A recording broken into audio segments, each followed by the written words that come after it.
नमस्कार, आप देख रहे हैं 4 PM और मैं हूं आपके साथ सिमरन। दोस्तों, देश के बड़े वकील हों या फिर कानून पे समझ रखने वाले राजनीतिक दल, सभी कह रहे थे कि वक्फ कानून सुप्रीम कोर्ट में पहुंचते ही रद्द हो जाएगा, क्योंकि ये कानून भारतीय संविधान की मूल भावना के खिलाफ है। पहले तो बीजेपी और उसके खास सहयोगी दल नीतीश कुमार और चंद्रबाबू नायडू और उनकी पार्टी के नेता इस बात को मान नहीं रहे थे।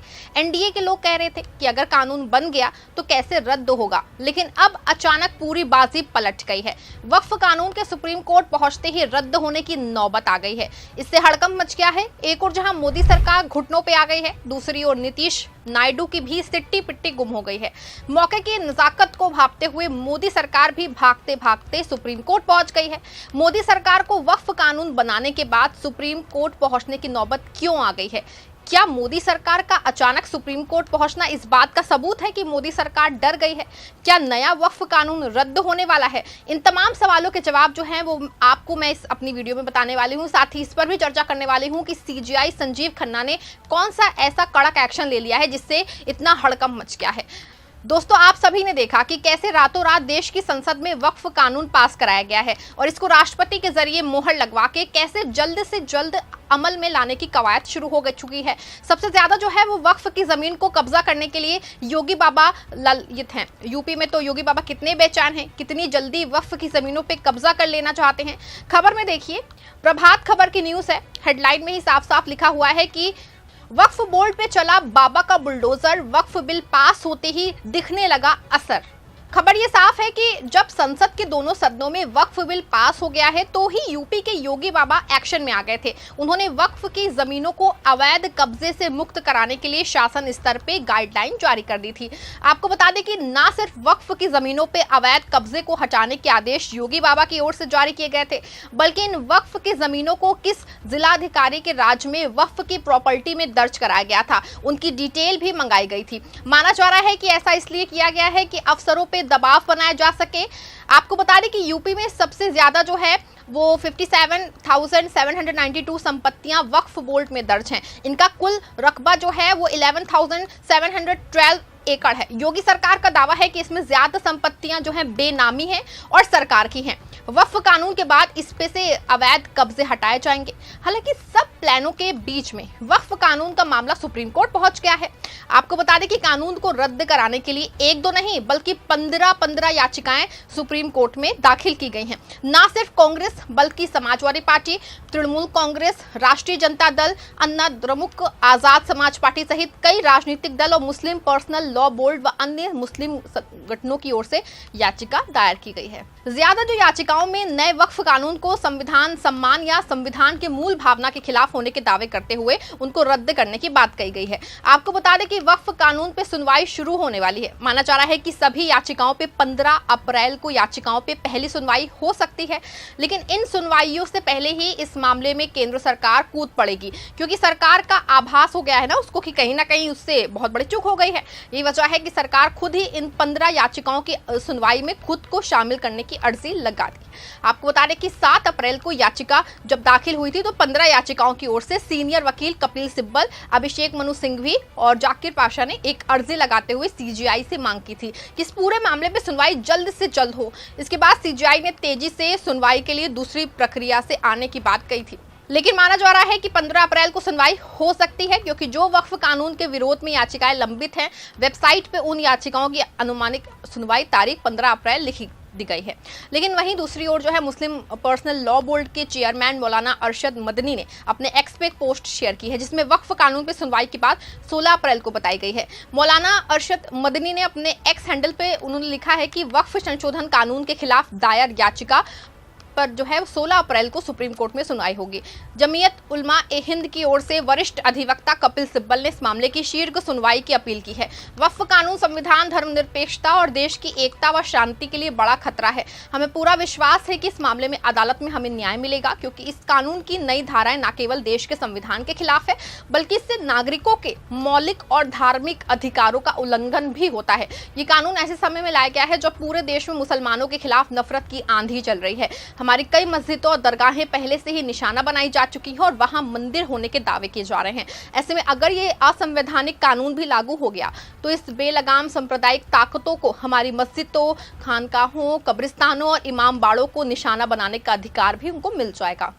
जैसा कि मौलाना के बयान से साफ है कि सुनवाई की डेट 16 अप्रैल जो है वो तय हो चुकी है। ऐसे माना जा रहा है कि सीजेआई संजीव खन्ना शायद मामले की सुनवाई के लिए तैयार हो गए हैं। इस मामले के बाद केंद्र की मोदी सरकार की सांस ऊपर नीचे होने लगी है।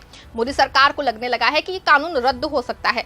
ऐसे में मोदी सरकार आनंद फानन में सुप्रीम कोर्ट पहुंची है और पूरे मामले में खुद का पक्ष भी रखने के लिए अर्जी लगाई है। हालांकि अभी इस बात पर फैसला नहीं हो पाया है कि उनकी अर्जी सीजेआई संजीव खन्ना स्वीकार करेंगे भी या फिर नहीं लेते हैं। लेकिन इतना तय है कि जिस तरह से मोदी सरकार अचानक खुद ही भागी सुप्रीम कोर्ट पहुंची है, उससे साफ है कि पूरे मामले में कोई ना कोई केमिकल लोचा जरूर है।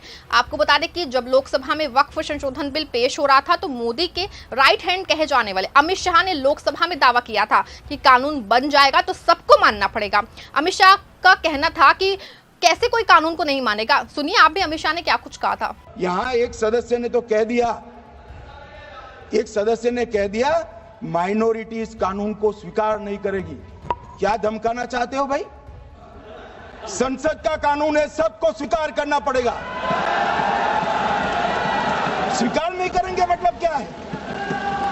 कैसे बोल सकते हैं कोई हम कानून को स्वीकार नहीं करेंगे? एक कानून भारत सरकार का है, हर एक पर बंधन करता होगा और इसको स्वीकार करना पड़ेगा। सुना आपने कि वक्फ कानून को ना मानने की हिम्मत कोई नहीं कर सकता है। लेकिन आपको बता दें कि जैसे ही वक्फ कानून बना वैसे ही मामला सुप्रीम कोर्ट ही पहुंच गया और पूरे मामले में मोदी सरकार इतनी मजबूर हो गई है कि खुद उसको अपने बनाए कानून के समर्थन में सुप्रीम कोर्ट में जाना पड़ा है। मोदी सरकार की ओर से अर्जी लगाई गई है कि बिना केंद्र सरकार का पक्ष जाने कोई फैसला ना किया जाए। हालांकि अभी इस पे सुप्रीम कोर्ट का कोई जवाब नहीं आया है, लेकिन इतना तय है कि वक्फ कानून का मामला सुप्रीम कोर्ट में पहुंचने से जो है वो मोदी सरकार बहुत ज्यादा दहशत में आ गई है। बता दें कि जब वक्फ कानून संसद के दोनों सदनों में पास हुआ था तो विपक्ष के कई नेताओं का आरोप था कि कानून में संविधान की धारा 14 और 14 समानता का अधिकार, धारा 25 और 25 मतलब जो है वो धार्मिक स्वतंत्रता का अधिकार और उसकी व्यवस्था और धारा 29 अल्पसंख्यकों के मौलिक अधिकारों के विरुद्ध बताया गया था। इन्हीं चारों मामलों को लेकर ज्यादा याचिकाकर्ता सुप्रीम कोर्ट गए हैं। माना जा रहा है कि इसी बेस पे पूरे मामले की जो है सुनवाई होगी, क्योंकि किसी कानून को बनाने के बाद उसको रद्द करने का अधिकार सुप्रीम कोर्ट के पास तभी है जब संविधान की मूल भावना से कोई खिलवाड़ करना चाह रहा हो। आपको बता दें कि इन्हीं 5 संविधान की धाराओं की वजह से मोदी सरकार की नींद उड़ गई है। सुनिए कांग्रेस सांसद इमरान मसूद का बयान, जिसमें साफ तौर पर दावा किया जा रहा है कि बाबा साहेब भीमराव अंबेडकर के वक्फ कानून बनाने वाले तार उसको कर रहे हैं। उत्तर प्रदेश में 14,500 हेक्टेयर में से 11,500 हेक्टेयर लैंड वक्फ की जो थी उसको सरकारी संपत्ति बनाने का काम किया गया, उसको विवादित करने का काम किया गया। तो ये बहुत बड़ा नुकसान मुसलमान को, वक्फ को, दोनों को होने जा रहा है। हम लोग इस लड़ाई को लड़ेंगे, चूंकि हमारे जो अधिकारों का संरक्षण बाबा साहेब भीमराव अंबेडकर के संविधान ने हमें धारा 14 के अंदर, धारा 16 के अंदर, धारा 25 के अंदर और धारा 26 के अंदर दिया, उसके ऊपर पूरी तरीके से बुलडोज किया गया, उसके ऊपर ओवरलैपिंग हुई।